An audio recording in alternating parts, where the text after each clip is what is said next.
করে বসবাস করবে, গালমন্দ করবে না, অযথা তাকে কষ্ট দিবে না এবং অযথা প্রহার করবে না এবং তার প্রতি অসম্মান অশ্রদ্ধা হয় এরকম কোনো কিছু করবে না, যথাসম্ভব তার কাজে হেল্প করবে। রাসূল করিম সাল্লাল্লাহু আলাইহি সাল্লাম স্ত্রীর কাজে হেল্প করতেন, মন খারাপ হলে তাকে সময় দেওয়া, এগুলো সবগুলো আদর্শ স্বামীর দায়িত্ব।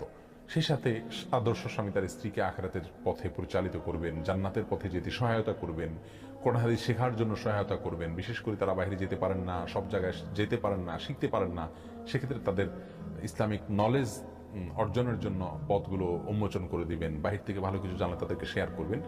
সুন্দরভাবে তাদের সাথে বসবাস করা, তাদেরকে স্যাটিসফাইড করা, এটা আদর্শ স্বামীর গুণ। একটা পর্যায়ে গিয়ে সেই স্ত্রী যখন বলবেন যে হ্যাঁ আমার স্বামী একজন ভালো মানুষ সার্বিকভাবে, তখন তিনি আল্লাহর কাছেও ভালো হিসাবে বিবেচিত হবেন। অতএব তার কাছ থেকে সার্টিফিকেট যেহেতু নিতে হবে বিধায় তাকে সন্তুষ্ট করার বৈধ সমস্ত উপায়গুলো আমাদের অবলম্বন করতে হবে, সেক্ষেত্রে আদর্শ স্বামী হওয়া যায়।